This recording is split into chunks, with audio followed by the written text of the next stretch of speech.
Hello po! Kumusta po tayo? Sana po ay nasa mabuting kalagayan tayo ngayon. Dito sa pangalawang vlog ko ay pag-uusapan natin ang tanong ni Sir Eric Geronimo 3153.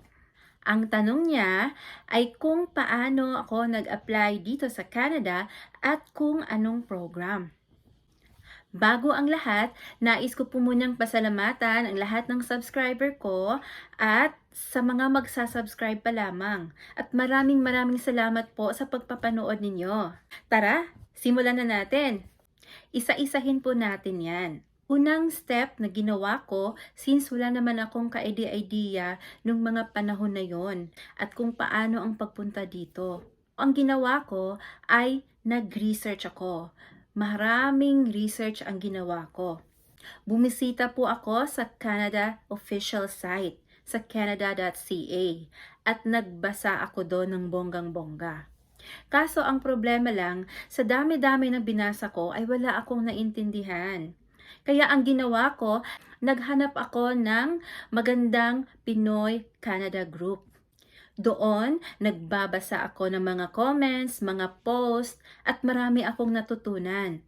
Ang unang requirement na ginawa ko ay ang ECA.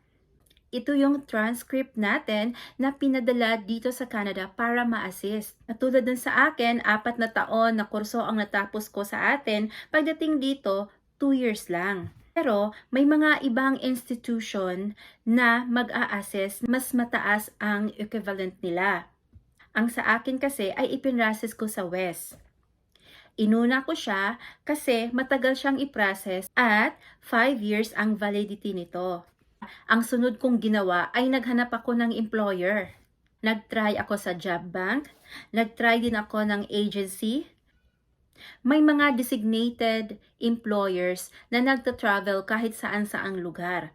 So pumunta ako at nagpa-interview ako. October 2018 ay officially hired na ako ng FMI. In-advise na ako na mag-take ng IELTS. Hindi ako nag-take ng IELTS habang wala pa akong employer. Valid ng IELTS is 2 years lamang. Since meron na akong resulta ng ECA, mabilis na lang para sa akin.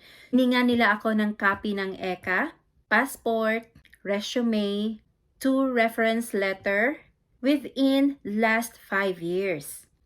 November 2018 ay naka-receive ako ng employment letter. December 2018 ay naka-receive ako ng confirmation from Next Step Canada na ready na ang settlement plan ko.